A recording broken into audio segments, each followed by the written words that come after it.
हिंदी में यूपीएससी की तैयारी से संबंधित प्रोग्राम्स को देखने के लिए सब्सक्राइब करें स्टडी IQIAS हिंदी। प्रयाग महाकुंभ में करोड़ों की संख्या में लोगों ने डुबकी लगाई है, लेकिन इसी बीच जो दूसरी खबर चर्चा में आई उसने बहुत सारे स्तरों पर तर्क वितर्क को जन्म दिया।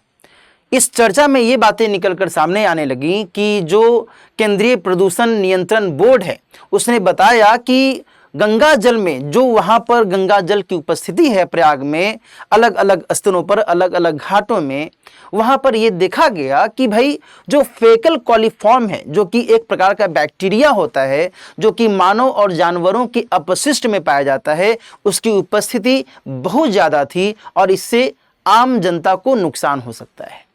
लेकिन वहीं दूसरी तरफ कुछ अन्य तर्क भी निकलकर सामने आने लगे और इसमें बताया गया कि नहीं, ये जो रिपोर्ट है इसमें कुछ अशुद्धियां हैं या फिर कुछ त्रुटियां हैं, कुछ कमियां हैं और हम इस आधार पर यह साबित नहीं कर सकते, स्पष्ट नहीं कर सकते कि गंगा जल में प्रदूषण की स्थिति है या फिर इसमें इस तरीके से कोई नुकसानदेह पदार्थों की उपस्थिति है।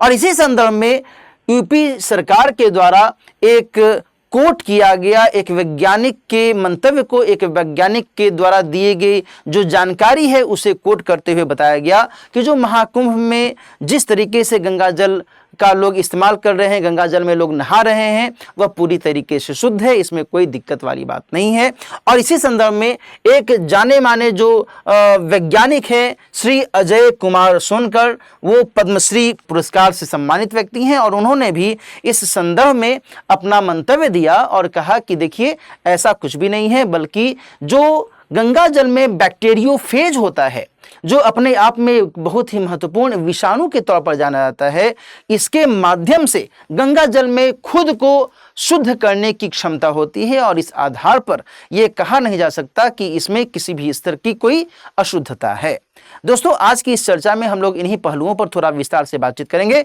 और इससे जो जुड़े हुए अन्य पक्ष हैं उसको भी हम लोग देखेंगे। सामने पैनल पर मैंने एक और महत्वपूर्ण सूचना के बारे में आपको बता दिया है। देखो, ध्यान रखना कि स्टडी IQIAS टीम के साथ यदि आप जुड़ करके और सिविल सेवा परीक्षा की तैयारी करना चाहते हैं, सामान्य अध्ययन के अपने पाठ्यक्रम को गंभीरता से पूरा करना चाहते हैं, तो दोस्तों आपका स्वागत है इस खास बैच में। 28 फरवरी तक इसमें एडमिशन की अंतिम तिथि है। राइट नाउ स्टडी IQ के लर्निंग फेस्ट के खास मौके पर आपको कुछ डिस्काउंट दिया जा रहा है फी के स्तर पर, और सिल्वर, गोल्ड, प्लैटिनम बैच में से जिसमें भी आपको सहूलियत महसूस होती है आप इस बैच को ज्वाइन कर सकते हैं। दिलीप लाइव कोड का इस्तेमाल करना मत भूलिएगा, इसके माध्यम से ही आपको ये सारे डिस्काउंट्स के आधार पर एडमिशन आसानी से मिल सकता है। तो निश्चित तौर पर ये बैचेज आपकी सिविल सेवा परीक्षा की तैयारी के लिहाज से बहुत ही महत्वपूर्ण भूमिका निभा सकते हैं और इसके जरिए आप अपनी तैयारी आसानी से आगे बढ़ा सकते हैं। आगे जो मैं आपको बता रहा था, जो टॉपिक है जिसमें सवाल है कि गंगा जल शुद्ध क्यों माना जाता है, इसके कंटेक्स्ट में जो आधार बताए गए हैं दोस्तों उसे समझना जरूरी है। जो पहला आधार बताया जा रहा है वो मैंने आपको पहले भी हिंट किया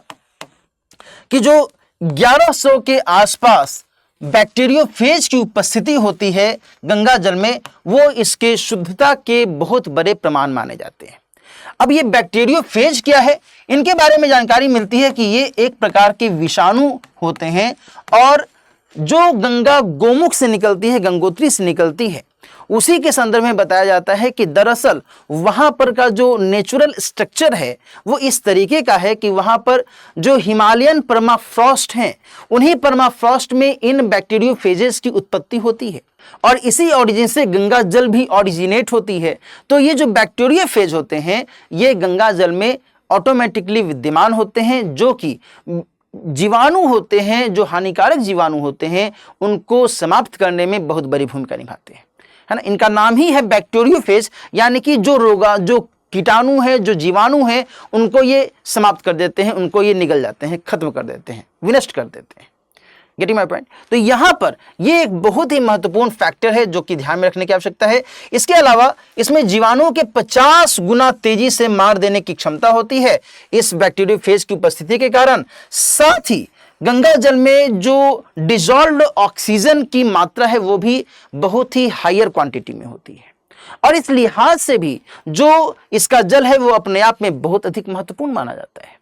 इसके अलावा इसमें कुछ औषधीय गुण भी उपलब्ध होते हैं। कहा जाता है कि भाई जो हिमालय की अलग अलग क्षेत्रों में जो जड़ी बूटियों की उपस्थिति होती है वहां से होते हुए गंगा जल का प्रवाह होता है और इसके आधार पर इसमें कुछ औषधीय गुण भी शामिल होते हैं। यहां तक कि IIT रुड़की के द्वारा कुछ ऐसे भी साक्ष्य दिए गए हैं जिसमें बताया गया है कि गंगा जल में कैल्शियम और मैग्नीशियम जैसे तत्वों की उपस्थिति होती है, जिसके माध्यम से स्वास्थ्य के लिहाज से यह जल बहुत ही शुद्ध माना जाता है, बहुत ही उपयोगी माना जाता है ना। तो ये सारे जो पक्ष हैं दोस्तों यहाँ पर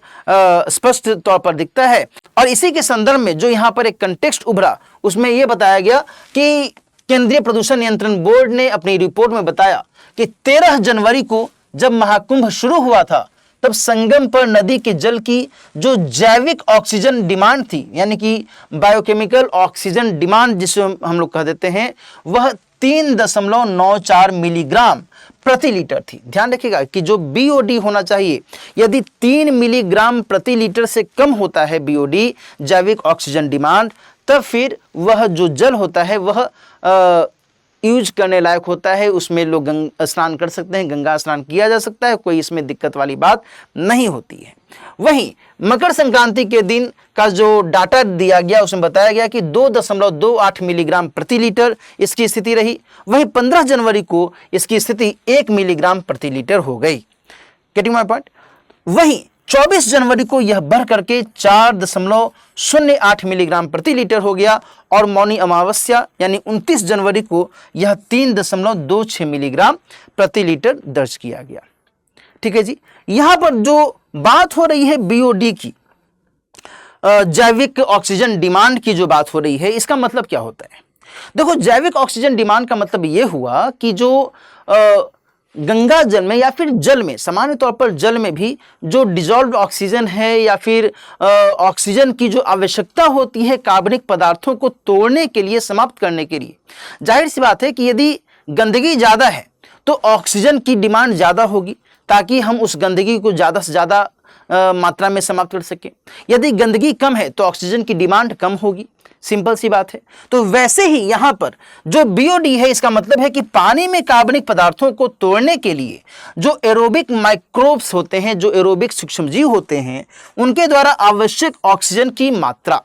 ठीक है, यदि ऑक्सीजन की मात्रा हमें ज्यादा लेनी पड़ रही है तो इसका मतलब यह है कि भाई जो जल में प्रदूषण की मात्रा है वो ज्यादा है, इसलिए ऑक्सीजन की डिमांड ज्यादा हो रही है। तो जहां पर ये ज्यादा डिमांड होने लगी, BOD यदि ज्यादा है तो समझिए प्रदूषण ज्यादा है, BOD यदि कम है तो प्रदूषण कम है। इस कंटेक्स्ट में CPCB ने अपनी रिपोर्ट में ये बातें बताई थी और देन आफ्टर ये मामला आगे चल करके तर्क वितर्क के केंद्र में आ गया कि गंगा जल का जो यहाँ पर इस्तेमाल हो रहा है, गंगा जल में जो लोग स्नान कर रहे हैं, जो गंगा स्नान कर रहे हैं, उनको लेकर के क्या उन्हें और सावधानी बरतने की ज़रूरत है। लेकिन जिस तरीके से उत्तर प्रदेश सरकार के द्वारा या फिर जो अजय कुमार सोनकर जी हैं उनके द्वारा जो तर्क दिया गया और कुछ अन्य भी विद्वानों के द्वारा